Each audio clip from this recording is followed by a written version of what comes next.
Marketer of the Day, episode 644. Power up for profits. Discover your passion. Reinvent yourself.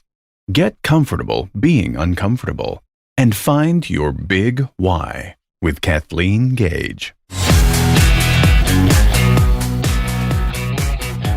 Hey everyone, and welcome back to the Marketer of the Day podcast, and we're chatting with visibility strategist Kathleen Gage. And I have a quick question for you. Do you sometimes feel like throwing out everything and starting completely over? Is that a little bit scary, but also sometimes necessary in the same way that things get out of date and sometimes it's time for a fresh start? Well, that's what we're going to be talking about today with Kathleen Gage, who has been a speaker. She has tons of books, information products, coaching, and consulting services. And she's recently, after thriving in business for 25 years, started over in a completely new market. So we're going to hear all about that. So Kathleen, glad to be talking to you. You know, Robert, it's great to be here. And I feel like I'm throwing out the baby with the bathwater. But hey, sometimes you got to do that.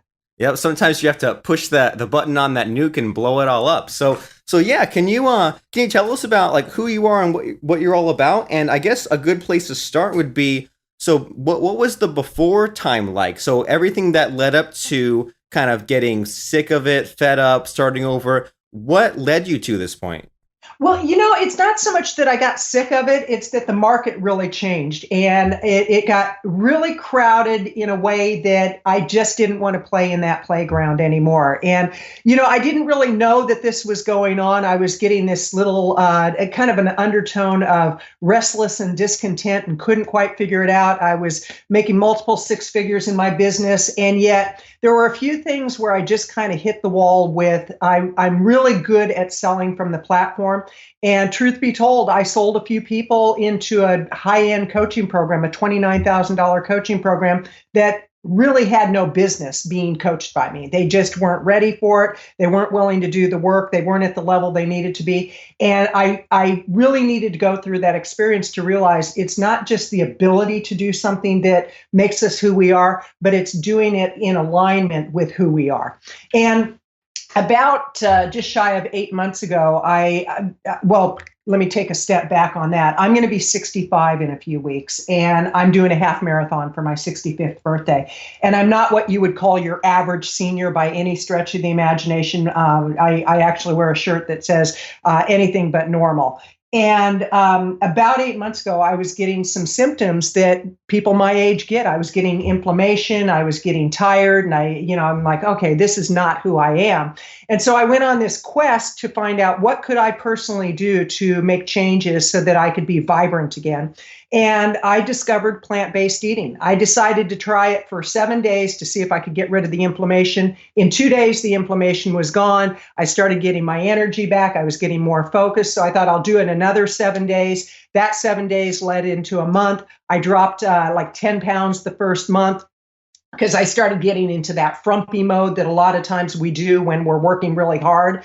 And over the process of about 7.5 months, I've dropped 37 pounds. My running speed has gone up. My recovery time is better. I've changed my whole business model to where now I want to work with companies that are into sustainability. So it was interesting because that was the one thing that was missing, was really honoring who I am in the way I eat, compassion to animals. And the longer I did it, the more clarity I got. And I thought, you know, I can take 25 years worth of business knowledge and move it into a whole new market. And it's interesting how quickly it's taking off. Awesome. Well, all kinds of exciting changes afoot. Well, congratulations on rediscovering this new passion and on the fitness and the eating and all that. And, you know, this is a really common thing that I see where, you know, everyone has that age, and for some people it's really young, and for some people it's more of the retirement age, but there's definitely that age when it seems like a lot of people give up, right? Like maybe it's like 60 or 70, but a lot of people, maybe it's like 50 or even, but sometimes people get to that point where they say, well, it's just time to slow down. It's time for me to take it easy and retire. And I'm thinking, isn't that the time when you start to get dopey and you start to get fat and sluggish? And I think, you know, I never want to be that way. And you hear about so many people who they use their age as an excuse, right? They say, I'm 60, I can't learn anything. And then meanwhile, I had an uncle or a great uncle who he got his PhD at 75. I had a grandfather who kept going to school and driving until he was 92. And it seems like the common factor is when people get kind of more up in the years, when the health problems start to happen and there's those newer challenges, they don't give up. They say, all right, well, I'm going to get my eating right. I'm going to make sure to do some exercise. I'm not just going to wait around to die. And so it seems like you got ahead of it, right? Instead of letting things become a slow downfall, you said, I'm gonna take control. Well, I've been involved in really in exercise. I was bodybuilding in my 30s. So, I'm going back 30 some odd years that I've been into weight training. And this was long before it was acceptable for women to really be into weight training. So I've been ahead of the eight ball in many cases. But again, like with a lot of people, success kind of caught up with me and I was chained to my desk many times, 16, 18-hour days. And that's not the lifestyle business that I wanted to create. And so I've kind of been in and out of where I really felt my sweet spot was in the quality of life that I live.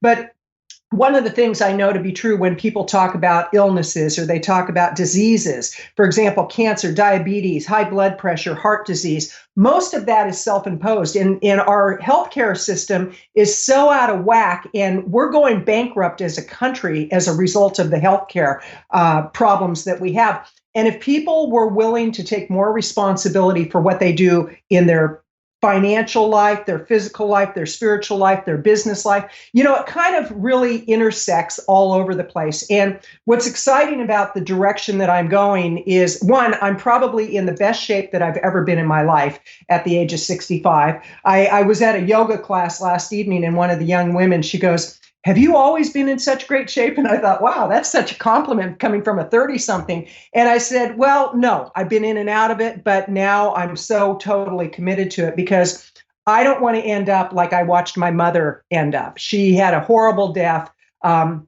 long and drawn out. She was just chained to the hospital, was in and out of the hospital the last 2 years of her life. And I thought, that's not who I want to be, and that's not who I want to be known for.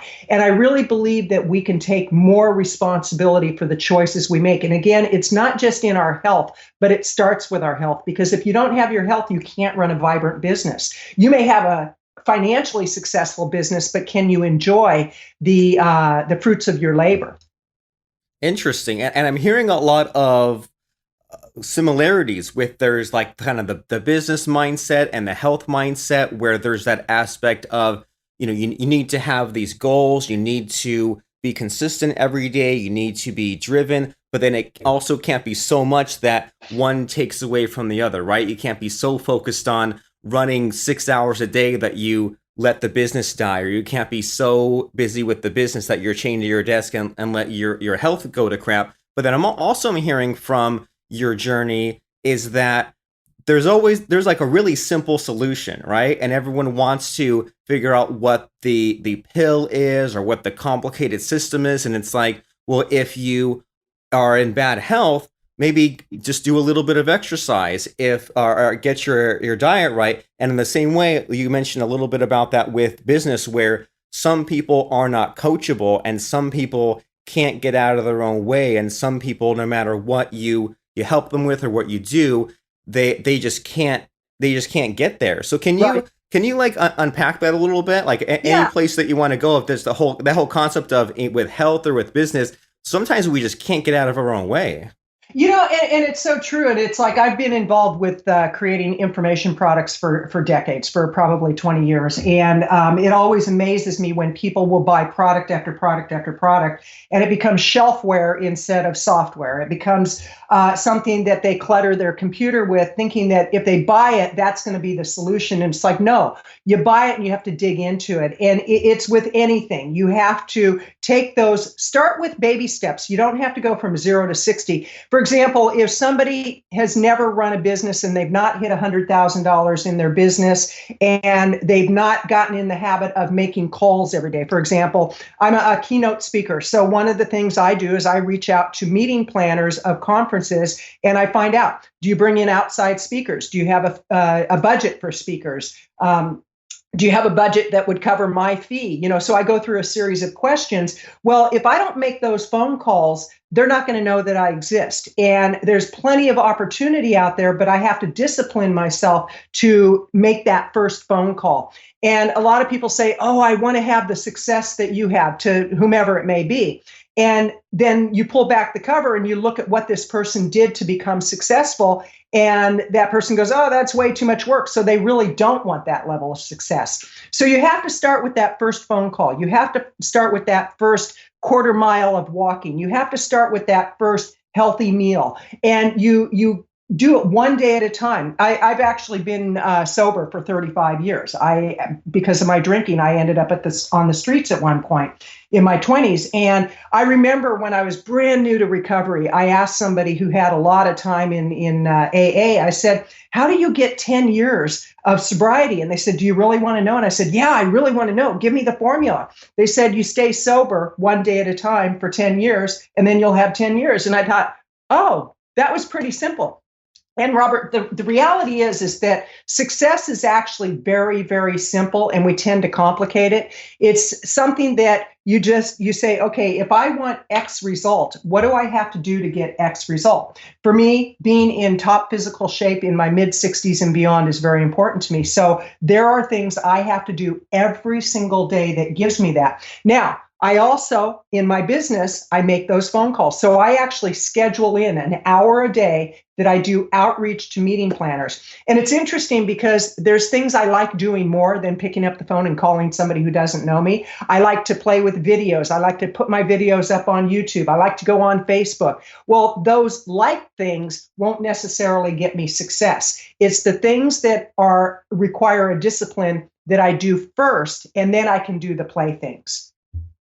Awesome. Well, there's a heck of a lot to unpack there, especially like that stuff like, you can always have a drink tomorrow, but then tomorrow, well, then have a drink tomorrow and just get to that next step there. And the same deal with, eating the junk food or playing around on Facebook instead of working on your business. And I mean, you're so right that it's important to know what result you want to get, to then reverse engineer that and say, well, then this is the activity I need to do, and then have the discipline to do it, but then also don't let yourself get so carried away that you map out the next 10 years of the business that you want to create and then get so overwhelmed before you even do it. And like, I can definitely relate to a lot of those different things of being diligent about saying, okay, well, instead of doing all this play work, maybe that's what I should be outsourcing, or sometimes working myself up to picking up that phone, or even just taking the time for doing the important things like the podcast we're doing right now. Like, I took a few months off and I let that go by the wayside, and I had to do some mental work to kind of get things up and running. And so how do you reconcile that whole thing of, well, it's important to just get started and, start slow and easy does it and all that sort of stuff. But then how do you make sure that you stick to it? Because it's easy to say, okay, we'll make that first phone call and then eat that first meal. But then how do you bridge the gap between doing it once and making sure you keep sticking to it? That's a great question, Robert. And the reality is most people, myself included at times in my life, we don't. We give up far too quickly. And recently I was introduced to the works of Hal Elrod, and he's got a phenomenal book called The Miracle Morning, and he's got one called The Miracle Equation that just got launched probably a week ago. And his formula is very simple. You have to have unwavering faith in what you're going to do, and then you have to take massive action. Those are the two steps you need. Now, he said the thing about unwavering faith is it falters. And so you have to put safety nets in place in order to keep yourself on track. A few of the safety nets is that you have routines that you get into. Like, okay, you wake up in the morning, you brush your teeth. That's a routine. We take that for granted that we're going to do that. Part of the routine could be that, you take a walk in the morning, and every day you recommit to that, because it's really easy to get out of the habit. It's easier to get out of the habit than it is to stick with the habit. Another thing is, who are you surrounding yourself with? If you're surrounding yourself with people who are naysayers, people that don't believe in raising themselves up, people that are not high achievers, you're going to fall into their level. So one of the things that I know has helped me is to put myself in environments where I get very uncomfortable. And, some people say, oh, you never get uncomfortable, Kathleen. I get uncomfortable, and I make myself go into environments where I do. For example, in working out, if I've got it down that I can run 10 miles and, okay, that's just part of what I do. Well, I'm going to go find somebody that's going to run 15 miles with me and hold me to task. And I might be crawling the last 5 miles, but it's really a matter of, do I want that end result more than I don't want it? And that's what it boils down to. I just got introduced to the works of E.T. He's an African-American motivational speaker. The guy is like off the charts crazy. And I love the way he inspires people. And he basically said, you have to want what you want more than anything else in the world. You have to figure out your big why, and the big why can't be you. It might be your spouse. It might be your kids. It might be your community. It might be your animals, whatever it is. There has to be something bigger than you, because if it's only about us, we're going to give up. But if it's to create a quality of life for people that we love, then we tend to go a little bit further than we thought we could go. So you have to put some safety nets in place. And that really does have to do with routines. It has to do with being willing to be bored. It has to do with being willing to surround yourself with people who will basically hold your feet to the fire. Because we can always find people who say, oh, it's okay to give up. You worked really hard. You made 4 hours worth of calls this week. Forget the fifth hour. It could be in the fifth hour that the miracle happens.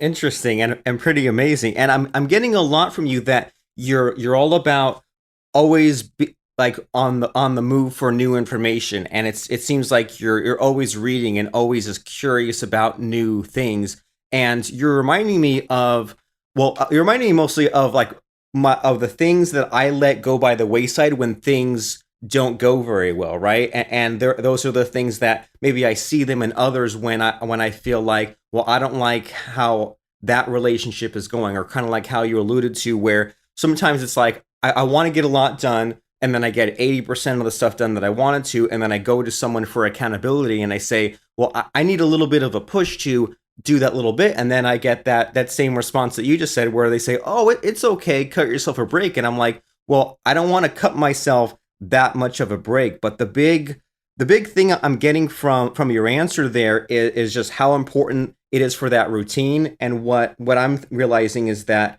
when I kind of went through my few weeks of like the dark period where I let the important responsibilities go by the wayside, I stopped the morning walk that I used to do. I usually walk about an hour in the morning, because I used to do running, but then sometimes I just, be tired out in the morning to do it. But a walk is something where I can do it every day. It gets the thinking going. It gets the day started off right. And when I let that simple thing go by the wayside, it seems like all the other important things fall apart. And then that also relates a lot to, you mentioned a few times in our conversation here, how important it is to put things on a schedule that are so important. So that way you spend that 1 hour making those phone calls to those events. And that whole thing of having a schedule, having a calendar and sticking to it. When I was in my early 20s, I sure as heck didn't believe any of that. But then when I got to maybe my mid 20s and I started having somewhat of a schedule,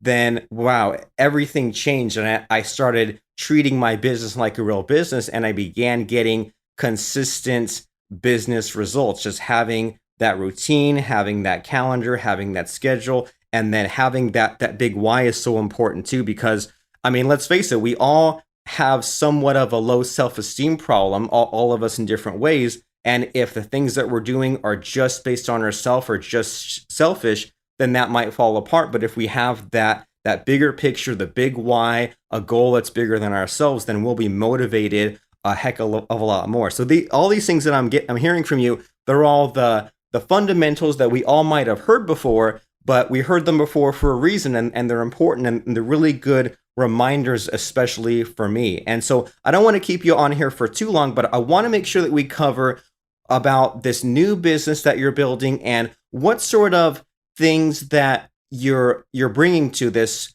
since you're starting from scratch. Because some of us go through years of a lot of trial and error, but what's good about your situation here is you're starting from scratch, but you're also are doing a lot of things right. So do you think, are there a couple of things that you're doing right, starting right out of the gate with this new plant-based diet business that maybe you didn't do at first with the other stuff? I definitely am. And one is the phone calling that I have scheduled it in for the next, I think it's 90 days, where 1 hour a day, Monday through Friday at a certain time, that's my phone calling day. No matter what, I'm going to do that for 90 days because I know that if I make an hour's worth of calls a day, at minimum, I'll make 5 calls because if I reach people, I have a conversation. If I don't reach people, I've probably done at least 15 to 20 dials. So let's average it out to 10 dials. Over a period of 90 days, that's 20 days every 30 days. So it comes out to 60.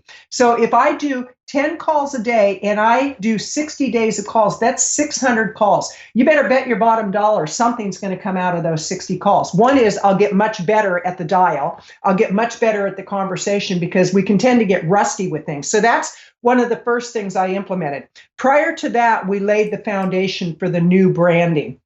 And so I still call my business Power Up for Profits, but when somebody goes to my website, Power Up for Profits, all the colors have changed, the content has changed, I've taken out all the products. I actually retired all my products. And I did this one email where I said, I'm retiring. And when people opened it up, I'm retiring this particular product. I'll be retiring all my products. So people were thinking, oh, she's going to retire. And it's like, no, I'm not going to do that. And so I started pulling my products off the market so that I can evaluate them and determine, will those fit within the new market? Because I'm still going to work with authors. I'm still going to work with consultants. I'm going to still work with speakers, helping them to build their platform.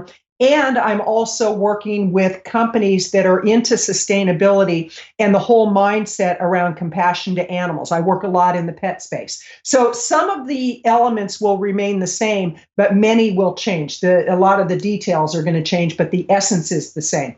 So I'm looking at what were the best practices that I had in the last 25 years that really skyrocketed my business. And best practices were the phone calls. Best practices were getting out and being heard on the platform. I love getting on the platform. One of my goals, and I don't know how it's going to happen, but I know if I'm consistent, it will happen. I want to get in front of the audiences that are the 15 to 20,000 person audiences. I've been in front of audiences of 1,000, but never the 15 to 20,000. And I thought, if I'm going to do that, what do I have to do to get there? And one is I have to learn from the people who have been there. So that's another part of the new model is finding the people within the industries that have accomplished what I want to accomplish and either hiring them as my mentors, joining their mastermind groups, buying their books, buying their information products, but then applying that information. And it's also not being in complete learning mode all the time, because we can fool ourselves into thinking we're productive by reading books, listening to audios, watching videos, and we don't apply the information. So taking what you learn and applying it right away. Those are some of the things that I'm doing, but we've completely rebranded my website. I have a YouTube channel, and I'm not going in to teach people how to be plant-based eaters. I'm working with people within the industry of plant-based eating, vegan and wellness, and sustainability on how to grow their businesses. Interesting. So you have a really nice niche figured out where, and you're also using your skills from before into what you are developing after. And I find that, at least like with me and my journey, and I think I've reinvented myself 4 or 5 times, probably once every 5 years or so. I think that's the way to do it. It's really tempting to say, well, I don't like what niche I'm in, I'm just going to throw it all out. But then it's like if you do, then all the things that you learned along the way were sort of useless. So this is great that you're using your business skills into something that is specific. And it seems also that you are now in a position to stand out better, right? Because your goal is to speak in front of these bigger rooms. And if you were still just doing the same old generic internet marketing, coaching stuff from back in the day, I mean, there's all kinds of people doing that. And even that itself is sort of getting lost in all the noise. So now you have something new that makes you stand out, but you still are using some of those skills you learned along the way. And there is somewhat of a noble cause to it, right? Instead of just building a list and doing ad swaps and making money and doing websites, you're like, well, now we're changing lives. Now we're saving lives. Now we're making sure that people live longer and don't go through the same path that, say, like you said, that your mother went through. Now it's, people are having a better quality of life, and that seems like it's not only helpful for the whole world, but also it keeps you energized and it keeps you going, especially on maybe some of those days when you're in a bad mood, right? Because we all get in a bad mood. We all have those down days, and when there's that calling, that really like end goal, that cause, then that'll really help us get us through. And so yeah, this is all great stuff that I'm picking up from you. And so those two big lessons that I got from your answer just now was, number one, how important it still is to pick up the phone and call people. And it's definitely about the people, because I'm a computer programmer guy. And anytime I get stuck too much in the tools or the coding or the geeky stuff, after a while I get bored. And the way to get unbored is to say, well, I made the software and this person and that person is using it. And then suddenly, just by getting the people involved, now it's the light bulb comes on again, right? Now it's more fun. And the same way that being around people who lift you up helps so much. And the second thing that I got from you about this whole concept of when we reinvent ourselves, we have to retire some of those old products, some of those old things we used to sell, even maybe books sometimes, just a certain number of years past, and the stuff we put out is a little bit out of date. And I've definitely struggled with this because it's painful to get rid of some of those old websites, some of those old things. And then I think to myself, well, now I'm going to be putting time and work into removing things when I could just let it sit there. And so I like your strategy here of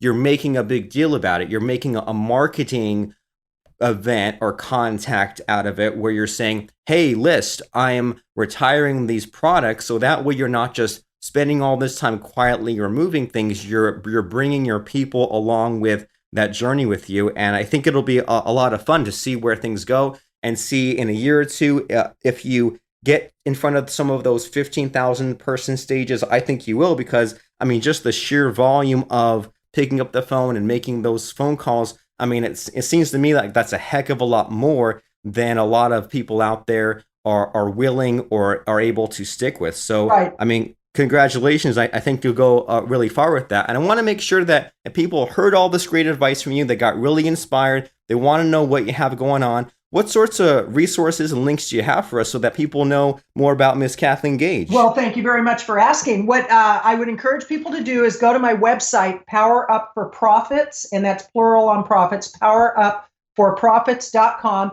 And you can read a lot of information about what I've done and where I'm going. Right now, we only have one product up, and it's a directory of podcast shows, because I also have set a goal that within the year 2019, I want to do 100 podcast shows where I'm a guest on podcast shows, which that takes a lot of focus.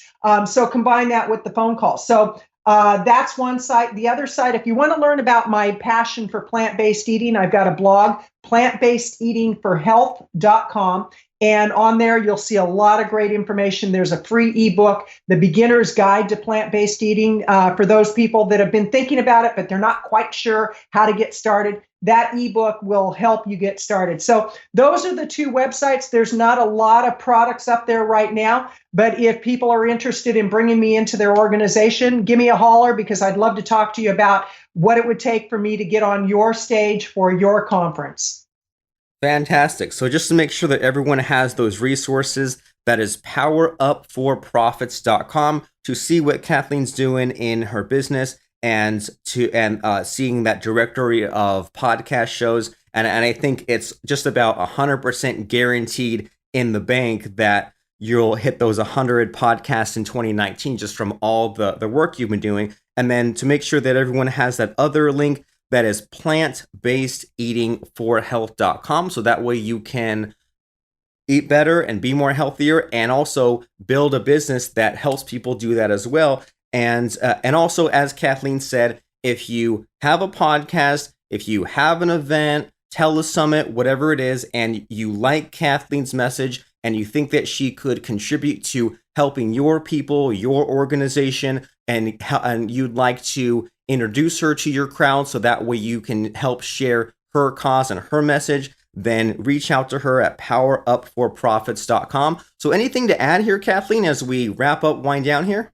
Well, thanks for asking. And I would say just go out and do what you're here to do and live large. I mean, life is far too short, and we don't realize how short it is until we start getting up in our years. And just go out, live large, leave a legacy, and make a difference in people's lives with what you do in your life.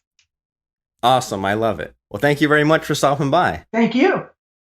This is Robert Plank, and would you like to be a guest on the program? Do you have an idea for a future episode, or do you just want to tell us how we're doing? Get in touch with us right now at marketeroftheday.com/ask to let us know.